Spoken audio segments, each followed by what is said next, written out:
नंदुरबार जिल्ह्यातील नवापूर एमआयडीसी परिसरातील एका टेक्सटाईल कंपनीमध्ये भीषण आग लागल्याची घटना घडली आहे। या आगीत आतापर्यंत 2 ते 3 स्फोट झाल्याची प्राथमिक माहिती समोर आली असून परिसरात एकच खळबळ उडाली आहे।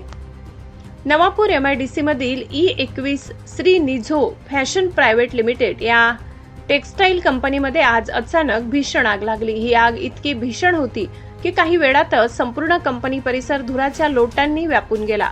आगीदरम्यान 2 ते 3 मोठे ब्लास्ट झाल्याची माहिती प्रत्यक्षदर्शींनी दिली आहे। घटनेची माहिती मिळताच पोलीस प्रशासन व नवापूर अग्निशमन दल तात्काळ घटनास्थळी दाखल झाले असून आगीवर नियंत्रण मिळविण्यासाठी शर्थीचे प्रयत्न सुरू आहेत। आगीची तीव्रता लक्षात घेता सोनगड, व्यारा, नंदुरबार, साक्री आणि पिंपळनेर येथील अग्निशमन दलांनाही पाचारण करण्यात आले आहे। या भीषण आगीत कंपनीचे अंदाजे 8 ते 10 कोटी रुपयांचे नुकसान झाल्याचे प्राथमिक अंदाज वर्तविला जात आहे। कंपनीतील कापड व इतर ज्वलनशील साहित्यामुळे आग वेगाने पसरण्याची शक्यता व्यक्त केली जात आहे। सुदैवाने आतापर्यंत कोणतीही जीवितहानी झाल्याची माहिती समोर आलेली नाही। मात्र सुरक्षेच्या कारणास्तव परिसर रिकामा करण्यात आला असून पोलीस प्रशासनाने नागरिकांना घटनास्थळापासून दूर राहण्याचे आवाहन केले आहे। आगीचे नेमके कारण अद्याप स्पष्ट झाले नसून आग नियंत्रणात आल्यानंतर याबाबत अधिकृत माहिती समोर येण्याची शक्यता आहे। एमआयडीसी प्रमुख ईश्वर पाटील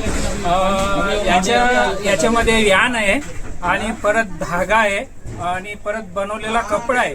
कमीत कमी 710 करोड रुपयाचे यांचं नुकसान झालेलं आहे। यान वगैरे सर्व आणि मशिनरी सर्व जळून जाते आणि आम्ही पहिल्यांदा जेव्हा शॉर्ट सर्किट झालं त्यावेळेस आम्ही फोन केला, पण एमआयडीसी मध्ये यायला त्यांना 15-20 मिनिटं लागले, तोपर्यंत आग जास्त फैलून गेली। आता आग परत दुसऱ्या कंपनीमध्ये फैलते, जेणेकरून सोनगड, नंदुरबारहून दुसरे बंब मागवला तर बरं होईल।